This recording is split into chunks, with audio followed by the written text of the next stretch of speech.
Olá pessoal, tudo bom? Aqui é o professor João Miguel. Vamos dar continuidade ao nosso curso de programação básica. Vimos então na aula anterior, em relação às estruturas de seleção e controle, os operadores relacionais, né? Como é que eu vou fazer os testes lógicos, e como que eu vou relacionar as variáveis ali para poder fazer controle de seleção e desvio no meu programa. Então vamos ver a estrutura C e C então, né? Então, a tomada de decisão a gente se faz necessária para poder controlar o programa, e a gente vai usar isso sempre com o se, se então, se não. Né? O exemplo inicial que eu já mostrei antes para vocês, como é que a gente faz um algoritmo, tem três lados aqui de um triângulo equilátero. Né? Fiz esse algoritmo com vocês anteriormente, para mostrar que eu tenho que testar se os três lados são iguais. Né? Então aqui eu tenho o comando de seleção, o operador relacional que faz a conexão retorna o valor do teste, e o operador lógico retorna o valor de vários testes para concatenar eles e verificar se está de acordo com o esperado. Então, os comandos de seleção são usados para implementar decisões, né? Desvio do fluxo de execução do algoritmo conforme algumas condições. E são baseados em operações lógicas, operações sobre dados, que tudo que a gente já viu na aula anterior. Se tiver com dúvida, assiste a aula anterior ali que vem bem direitinho a questão dos operadores relacionais. Então existem duas estruturas de seleção, né? Tem uma estrutura que é só um se então, ou seja, eu faço um teste, se aquele teste for verdadeiro eu executo alguma coisa, se o teste for falso eu não executo nada. E tem uma outra, uma situação que é um pouco mais completa, onde eu tenho o teste, faço o teste se é verdadeiro, eu faço o teste, se ele for verdadeiro executo uma ação, se não executo outra ação. Ok? Então, o se então, né? Então, eu tenho uma operação lógica e aqui eu tenho uma ação ou um conjunto de ações. Eu vou decidir se executo ou não alguma ação. O se, operação lógica, é se resultar verdadeiro, então executar as ações. O se não, ignora as ações e segue para a próxima instrução do algoritmo. Exemplo. Vamos testar se um número é negativo. Vamos construir um algoritmo para isso. Algoritmo número negativo, início. Inteiro, declaro uma variável, leio esse número. Se esse número for menor que zero, então escrever é negativo. E acabou. Terminou o C e terminou o algoritmo. Daqui o bem simples. Ó. O início, né, faço a leitura do valor e faço o teste. O teste vai me retornar sempre verdadeiro ou falso. Se for verdadeiro, então eu faço uma ação que imprimir é negativo. Se não, retorno, sigo o programa adiante que eu vou para o fim. Então, ou seja, só tem um teste e só tem uma ação. A operação lógica é essa daqui, poderá ser verdadeiro ou falso, e dependendo do valor de n, né, do número n, que foi lido antes. O se então, se não. Eu tenho uma operação lógica, né, eu faço o teste de uma operação lógica. Teste uma operação lógica aqui. Então, executo uma ação, se não, outra ação. Ou aqui pode ter um bloco de ações e aqui também pode ter um bloco de ações. Tá?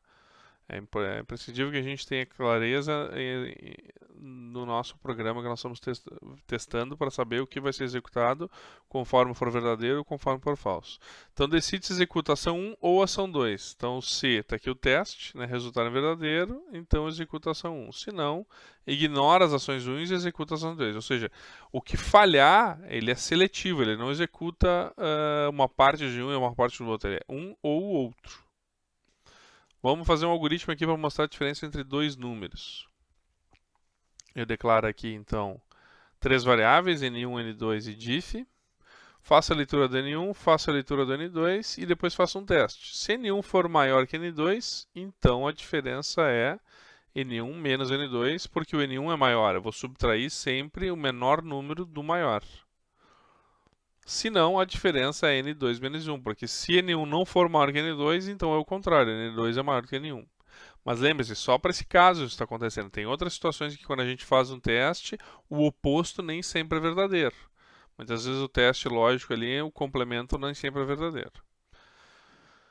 Fim C, escrever a diferença. Vamos ver o algoritmo aqui do lado. Ó. Início, leio N1, leio N2 e caio num teste. Então essa é a representação que a gente usava lá para pergunta em fluxograma ou em algoritmo, né? E a gente sempre precisa escrever aqui porque não existe formalismo para isso, né? Qual é o caminho onde o teste segue se retornar verdadeiro e qual é o caminho de o teste segue se retornar falso. Faço, imprimo a diferença e termino. Vamos fazer 2 exercícios. Eu pediria que vocês pausassem o vídeo agora e tentassem fazer o pseudocódigo e o algoritmo rapidinho aí, tá? Pausa o vídeo e faz o exercício, depois volta aqui que eu vou continuar apresentando a solução deles para vocês. Dados dois números A e B, some 100 ao maior número e o imprima. Vamos fazer primeiro esse exercício. Então, some A e B, some 100 ao maior número e o imprima. Então, a primeira coisa é, vou ler o A e o B, ok? Depois eu vou fazer um teste para saber quem que é maior. Fiz o teste assim, A é maior que B? Se A for maior que B, o que eu vou fazer? Eu vou somar 100 ao valor de A. Se isso aqui retornar falso, significa que B é maior do que A. Então eu vou somar 100 ao valor de B. Então retornou verdadeiro, eu vou pegar aqui, ó, estou atribuindo de novo o próprio valor de A recebe A mais 100, e depois eu imprimo A. Se esse teste retornar falso, eu vou fazer o quê? Eu vou guardar em B o resultado de B mais 100 e vou imprimir B. Depois eu termino o meu programa. O pseudocódigo ficaria desse jeito aqui como está mostrado. Ó. Declaração das variáveis, leio A, leio B. Se o A é maior que B, então, ó, tem 2 comandos sendo executados, né? Tá aqui eles, né? Nesse caso, aquele que eu estava marcando esse aqui, né? 2 comandos sendo executados no braço de sim. Então, ou seja, se então ele executa esses 2 comandos. Se não, ele executa esses 2 comandos. Então não tem uma única ação como no exemplo anterior, tem 2 ações sendo executadas aqui. Tá? E se não, B recebe B mais 100 e escreve B e termina. Então eu fiz 2 vezes a escrita porque eu estou tratando com variáveis diferentes. Eu estou armazenando dentro da própria variável A o valor de A mais 100 ou dentro da própria variável B o valor de B mais 100. Poderia fazer de um jeito diferente. Olha só. Em vez de armazenar na mesma variável, armazenar uma terceira variável. Então eu faço de novo a leitura do A e do B. Vou fazer o teste. Se A for maior que B, ou se B, eu vou imprimir A. Se não, se esse teste falhar, eu vou imprimir B, né? Cada um deles somado com 100. Então eu vou fazer o quê? Agora, em vez de armazenar em A, vou armazenar numa variável S. Então S recebe A mais 100 se o A for maior que B. Se não, o B recebe... S recebe B mais 100, né? Depois disso, eu imprimo S e termino com o algoritmo. Então aqui fiz o algoritmo, ó, soma 100 e imprime. Declarei as variáveis, leio A, leio B. E aqui eu estou executando somente um comando, ó, dentro do C, né? Ou seja, quando acontecer esse teste for verdade, então eu faço isso. Se não, eu faço aquilo ali. E escrevo, perdão, aqui tem um erro, né, pessoal? Escrevo S. Tá? Um outro exemplo, eu escrevi um algoritmo para determinar se uma pessoa é maior ou menor de idade.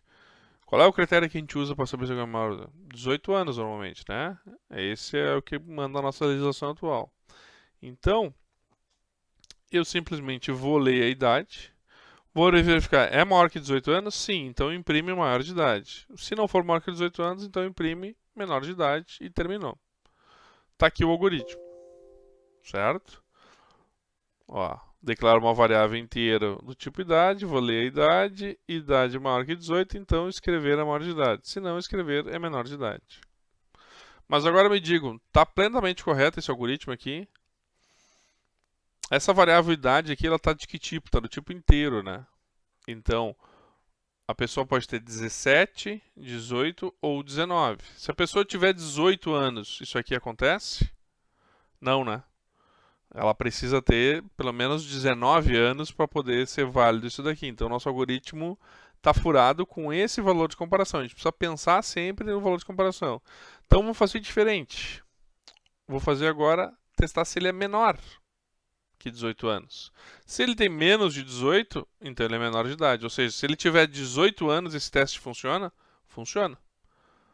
18 é menor que 18? Não. Então, é maior de idade. Se tiver 17, é menor de idade e vai funcionar. Está aqui o algoritmo para representar, só virei o operador relacional. Ó. ID menor que 18? Sim, então menor de idade. O anterior era ID maior que 18? Sim, maior de idade.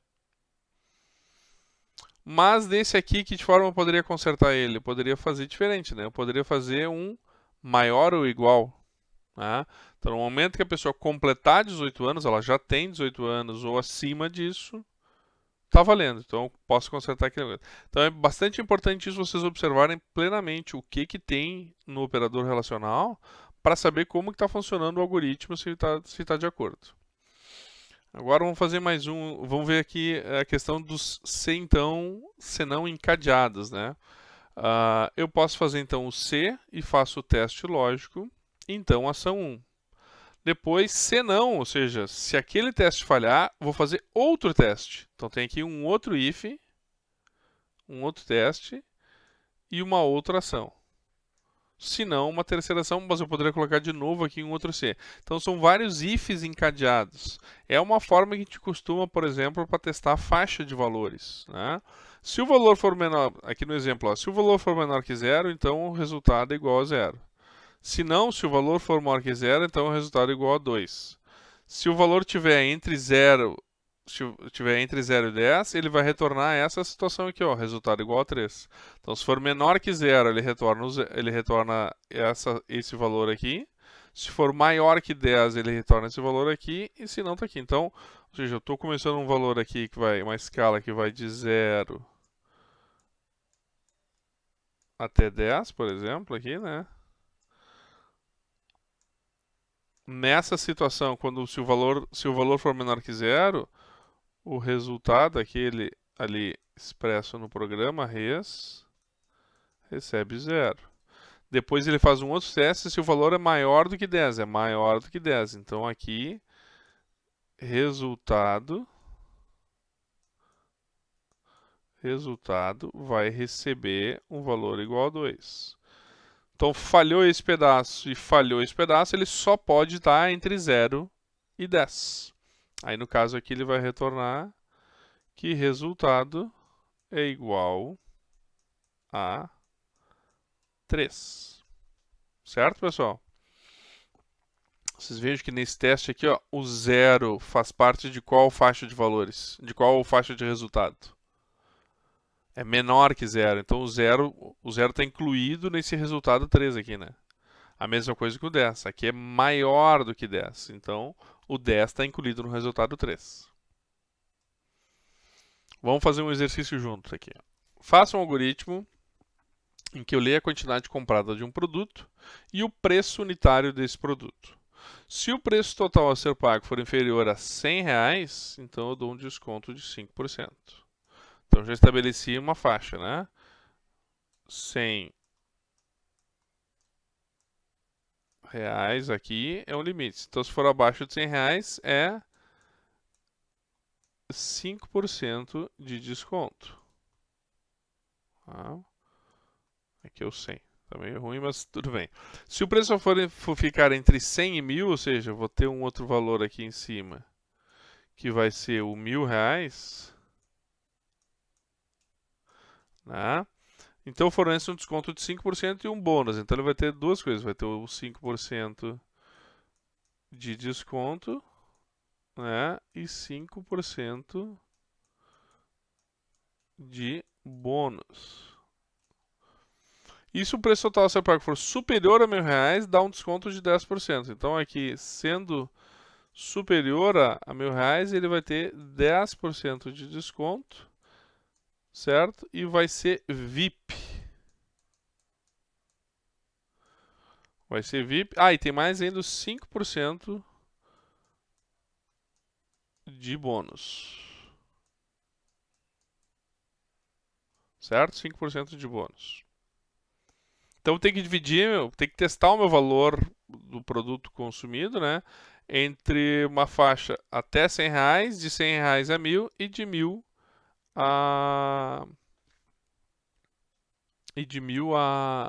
para cima. Vamos ver um algoritmo aqui que eu elaborei para mostrar para vocês.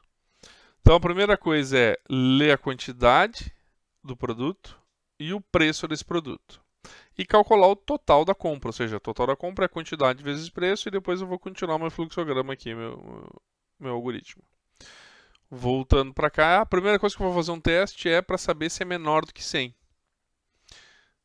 Se for menor do que 100, eu vou fazer o quê? Eu vou dar um desconto de 5%. Então, eu vou calcular que o valor com desconto, né, é 0,95 vezes total. Então, eu já estou pegando o valor total, multiplicando por 0,95, e Desk aqui, né, recebe o valor total com desconto. Bom, o valor não é menor do que 100. O valor é menor do que 1.000? A próxima pergunta que eu estou fazendo é: o valor é menor do que 1.000? Sim, o valor é menor que 1.000. Então eu vou dar um desconto de 5% e vou criar um outro bônus para ser usado numa compra futura de 5%. Então eu calculei desconto, o valor com desconto e o valor do bônus. Não, o valor ele é acima de 1.000, ou seja, falhou esse teste, ele passa direto. Desculpe. O desconto, então, aqui vai ser de 10% do total, vai ter um bônus de 5% e ele ainda vai imprimir a mensagem cliente VIP. Depois que eu der esse desconto, depois que eu der esse, ou depois que eu imprimir, eu venho todos para o mesmo ponto e vou continuar o meu algoritmo, vai ir para o ponto B. Então, lá no ponto no label B, né, eu vou imprimir o quê? O valor total da compra é TOT, que é total. O valor com desconto é 10, que está aqui o valor calculado do desconto por esse formato aqui ou esse formato aqui. E o bônus é de tanto. Eu imprimo o valor do bônus obtido pelo comprador. Certo? Então essa era para mostrar rapidamente as estruturas de seleção e controle em linguagem C, as estruturas de seleção e controle. E agora, a próxima aula, eu vou mostrar para vocês como fazer essas estruturas de seleção e controle utilizando a linguagem C. Certo, pessoal? Um abraço, o professor João Miguel agradece. Até a próxima.